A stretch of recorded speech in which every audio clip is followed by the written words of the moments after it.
Hello everyone, आज हम इस वीडियो में डिस्कस करने वाले हैं 2 दिसंबर के करंट अफेयर्स क्विज। चैनल पे आप लोग नए हैं तो चैनल को सब्सक्राइब कर लें। वीडियो अच्छी लगे तो वीडियो को लाइक कर दें। यहाँ पे हमारा फर्स्ट क्वेश्चन है और हमारी जो डेली सीरीज़ चल रही है करंट अफेयर्स की, उसका लिंक आपको डिस्क्रिप्शन बॉक्स में मिल जाएगा। आप लोग जाके प्रैक्टिस कर सकते हैं। And weekly current affairs quiz की जो सीरीज़ है वो भी आपका वहाँ से भी आप लोग जाके प्रैक्टिस कर सकते हैं क्वेश्चंस की। उसका लिंक भी आपको डिस्क्रिप्शन बॉक्स में मिल जाएगा। नवंबर की 4th वीक का भी हमने अपलोड कर दिया है चैनल पे। 4th वीक के करंट अफेयर्स भी अपलोड हो चुके हैं, आप लोग जा करके प्रैक्टिस कर लीजिएगा। यहाँ पे हमारा फर्स्ट क्वेश्चन है, which of the following statements are correct in respect of GST और goods and services tax. So यहाँ पे हमसे करेक्ट स्टेटमेंट पूछ रहे हैं। स्टेटमेंट 1 है हमारा, it was introduced with 101st constitutional amendment act. So GST की अगर हम बात करें, सो जीएसटी जो हमारा इम्प्लीमेंट हुआ था वो कब हुआ था? 1 जुलाई 2017। सो 1 जुलाई 2017 को जीएसटी इम्प्लीमेंट किया गया था by the 101st constitutional amendment act. So यहाँ पे स्टेटमेंट 1 जो है हमारी बिल्कुल करेक्ट है और डेट भी आपको याद रखनी है, 1 जुलाई 2017। और ईयर कौन सा था हमारा? ईयर 2017 था। अमेंडमेंट कौन सा था? 101st constitutional amendment act. यहाँ पे फर्स्ट स्टेटमेंट बिल्कुल करेक्ट है। सेकंड है, central excise duty was subsumed under the GST. So यहाँ पे स्टेटमेंट 2 जो है ये भी बिल्कुल करेक्ट है। Central excise duty was subsumed under the GST. First statement भी करेक्ट है। थर्ड स्टेटमेंट है यहाँ पे, only central government is responsible for GST compliance in India. So यहाँ पे थर्ड स्टेटमेंट की अगर हम बात करें तो थर्ड स्टेटमेंट हमारी बिल्कुल इनकरेक्ट है, बिकॉज ये सिर्फ और सिर्फ सेंट्रल गवर्नमेंट रिस्पॉन्सिबल नहीं होती जीएसटी कंप्लायंस की। ये basically state and central government, both governments are responsible for GST compliance in India, जिसे हम CGST भी कहते हैं एंड SGST भी कहते हैं। CGST किसके लिए? CGST for central government and SGST for state governments. So यहाँ पे जो हमारी थर्ड स्टेटमेंट होगी ये बिल्कुल इनकरेक्ट हो जाएगी। हमारा जो राइट आंसर होगा वो होगा option number A, option number A, 1 and 2.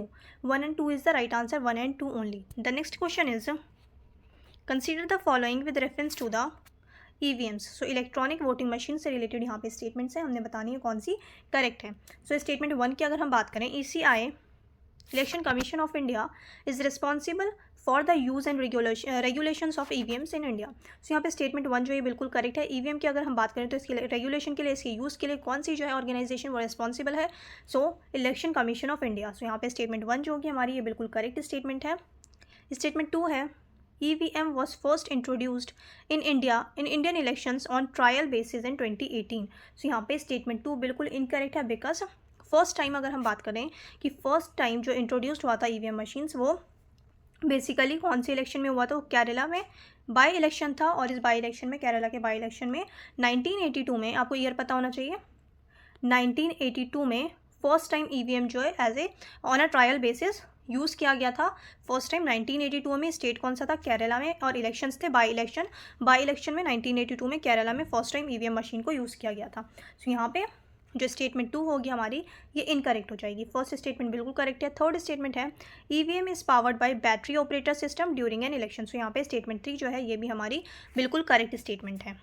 EVM is powered by battery operator system. So यहाँ पे option number statement 3 and statement 1 दोनों ही करेक्ट है।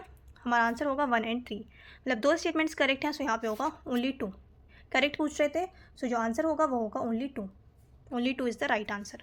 The next question is, what is deep learning in AI। So deep learning की अगर हम बात करें, deep learning in AI में आर्टिफिशियल इंटेलिजेंस में डीप लर्निंग क्या होता है? So deep learning basically a subset of machine learning using algorithms inspire by the structure and function of the brain. So यहाँ पे ऑप्शन नंबर बी जो होगा हमारा ये बिल्कुल करेक्ट स्टेटमेंट है। सो यहाँ पे जो ऑप्शन नंबर बी है वो राइट आंसर होगा। The next question is, consider the following statements. So यहाँ पे ब्रिक्स से रिलेटेड स्टेटमेंट है और हमने यहाँ पे करेक्ट बताना है। सो स्टेटमेंट 1 है हमारी, the BRICS formally came into existence in 1975 by the India. So अगर हम ब्रिक्स की बात करते हैं, सो ब्रिक्स सबसे पहले अगर हम ब्रिक्स की बात करें तो ये पहले ब्रिक्स नहीं था, ये सिर्फ और सिर्फ ब्रिक था। ब्रिक ये बेसिकली ये कंट्री के नेम को रिप्रेजेंट कर रहा है। बी से अगर हम बात करें ब्राज़ील हो गया, आर से रशिया, आई से इंडिया एंड सी से चाइना। सो यहाँ पे स्टार्टिंग में जो बेसिकली फाउंड हुई थी, ब्रिक जब फाउंड हुई थी, सो ये कौन से ईयर में हुई थी?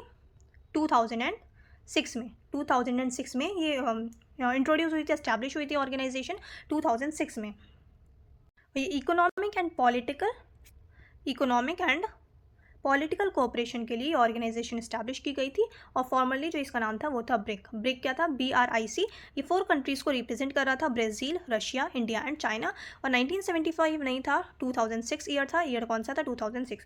और अगर हम फर्स्ट ब्रिक समिट की बात करें तो फर्स्ट ब्रिक समिट जो थी, ब्रिक की फर्स्ट समिट हुई थी 2009 में। 2009 में हुई थी, ईयर आपको पता होना चाहिए। 2009 में फर्स्ट समिट हुई थी।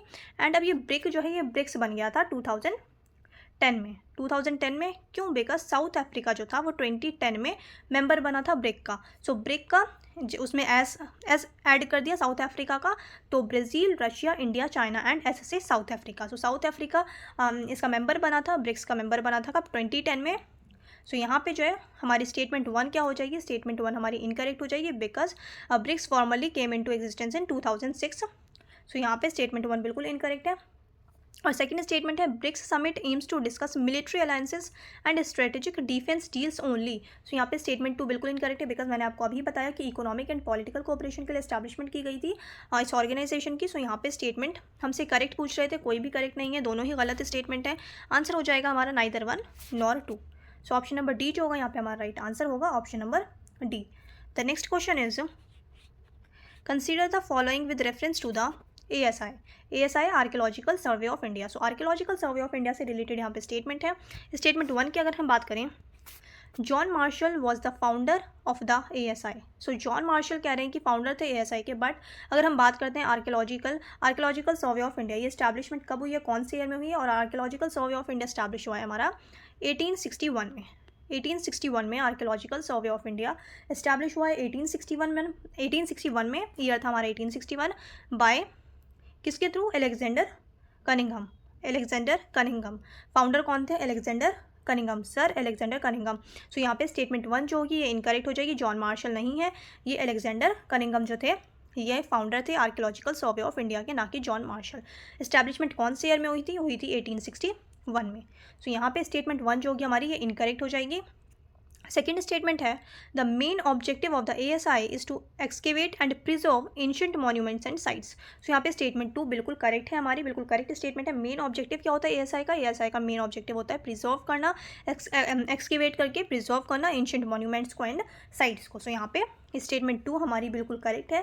थर्ड स्टेटमेंट है यहाँ पे Harappa was discovered by the archaeological survey of India in 1921। सो यहाँ पे स्टेटमेंट 3 जो है ये भी बिल्कुल करेक्ट स्टेटमेंट है।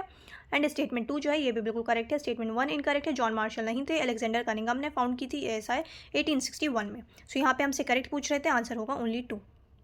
सो only 2 is the right answer, option number B. Option number B जो हमारे यहाँ पे करेक्ट आंसर होगा।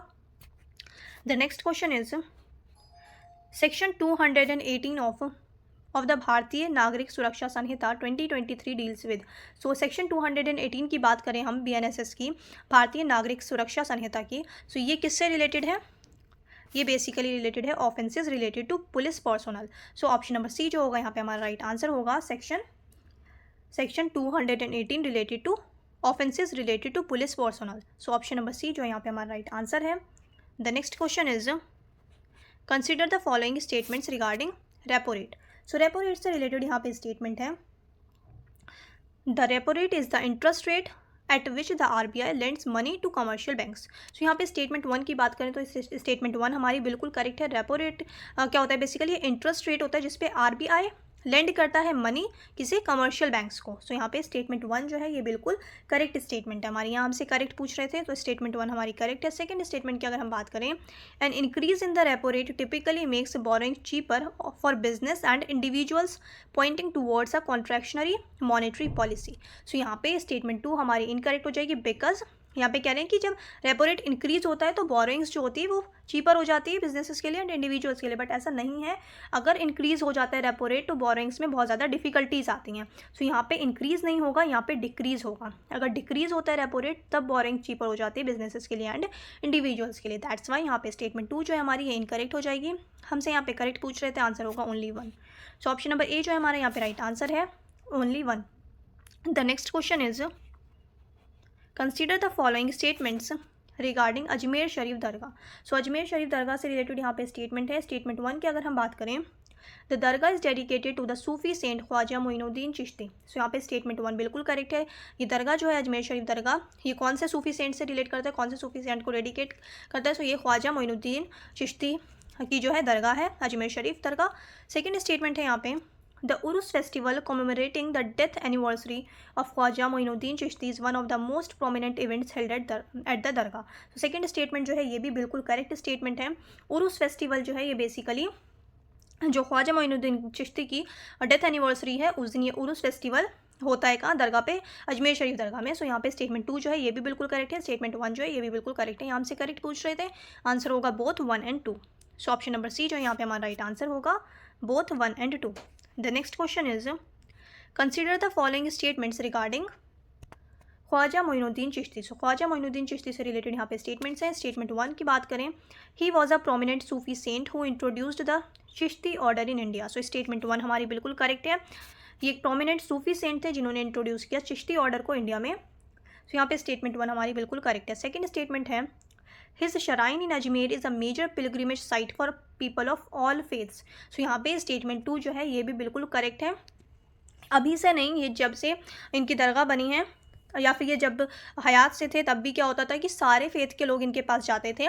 सो ये जो है बिल्कुल करेक्ट स्टेटमेंट है। His shrine in Ajmer is a major pilgrimage site for people of all faiths. So यहाँ पे स्टेटमेंट 2 एंड स्टेटमेंट 1 दोनों ही करेक्ट है। स्टेटमेंट 3 की अगर हम बात करें, थर्ड स्टेटमेंट है यहाँ पे, he was a contemporary of Babur. So यहाँ पे अगर हम बात करते हैं कि ख्वाजा मोइनुद्दीन चिश्ती का जो बेसिकली कौन सी सेंचुरी में ख्वाजा मोइनुद्दीन चिश्ती थे, सो 1143 to 1236। सो ये पूरा टेन्योर था 1143 to 1236। सो यहाँ पे अगर हम बात करें बाबर की, सो बाबर कब इंडिया आया? 1526 में। सो ये क्या हो जाएगा? ये बिल्कुल इनकरेक्ट हो जाएगा बिकॉज ख्वाजा मोइनुद्दीन चिश्ती जब इंडिया में थे तो वो 13th सेंचुरी में थे, बिकॉज वो 1236 में उनकी डेथ हो गई थी। सो 13th सेंचुरी में वो इंडिया में थे एंड बाबर जो आया था वो 16th सेंचुरी में आया था। सो यहाँ पे जो थर्ड स्टेटमेंट है ये बिल्कुल इनकरेक्ट है। He was not a contemporary of Babur. So यहाँ पे अच्छा, और अगर यहाँ पे वो होता he was a contemporary of Iltutmish या फिर he was a contemporary of Qutbuddin Aibak, तब ये बिल्कुल करेक्ट स्टेटमेंट होती, बिकॉज 1236 तक दिल्ली सल्तनत जो है वो इस्टेब्लिश हो गई थी 1206 में इंडिया में। एंड 1206 से लेकर के 1210 तक किसने रूल किया था? कुतुबुद्दीन ऐबक ने। देन उसके बाद फिर इल्ततमिश ने। सो अगर कभी ऐसा आ जाए कि he was a contemporary of Iltutmish या फिर he was a contemporary of Qutbuddin Aibak, सब तब ये जो है बिल्कुल करेक्ट होगी स्टेटमेंट। बट यहाँ पे बाबर बोल रहे हैं तो बाबर जो है 1526 में आया था और ये 13th सेंचुरी के सूफी सेंट हैं। दैट्स वाई यहाँ पे स्टेटमेंट 3 जो होगी ये इनकरेक्ट हो जाएगी। देन लास्ट है, he authored the famous Persian epic Masnavi Manavi. So यहाँ पे स्टेटमेंट 4 जो है ये बिल्कुल ही इनकरेक्ट है, बिकॉज अगर हम मसनवी मनावी की बात करें तो इसके ऑथर कौन थे? इसके ऑथर थे जलालुद्दीन रूमी। इस बुक के ऑथर कौन थे? मसनवी मनावी ये बुक थी, इसके ऑथर थे जलालुद्दीन रूमी, ना कि ख्वाजा मोइनुद्दीन चिश्ती। सो यहाँ पे स्टेटमेंट जो है 4th हमारी बिल्कुल इनकरेक्ट हो जाएगी। Masnavi Manavi written by Jalaluddin Rumi, not by Khwaja Moinuddin Chishti. So यहाँ पे स्टेटमेंट 3 एंड स्टेटमेंट 4 दोनों ही इनकरेक्ट है। हमसे करेक्ट आंसर पूछ रहे थे। सो स्टेटमेंट 1 and 2 हमारी करेक्ट है। सो आंसर होगा हमारा ओनली 2। ऑप्शन नंबर बी जो है ये बिल्कुल करेक्ट आंसर है हमारा। The next question is, the city of Aleppo recently seen in news is located in. So Aleppo city की अगर हम बात करें तो एलेपो सिटी कहाँ है? ये है बेसिकली कहाँ है? सीरिया में। एलेपो कहाँ की सिटी है? एलेपो है सीरिया की सिटी। सो ऑप्शन नंबर डी जो होगा यहाँ पे हमारा राइट आंसर होगा। आई होप आप लोगों ने अच्छे से प्रैक्टिस की होगी। चैनल पे आप लोग नए हैं तो चैनल को सब्सक्राइब कर लें, वीडियो अच्छी लगे तो लाइक कर दें और वीडियो को शेयर भी करें अपने दोस्तों के साथ। चैनल पे आप लोग नए हैं तो सब्सक्राइब याद से कर दें और बेल आइकन को ज़रूर प्रेस करें ताकि कोई भी वीडियो अपलोड हो तो नोटिफिकेशन आप तक पहुँच जाए। अब मिलते हैं नेक्स्ट वीडियो में।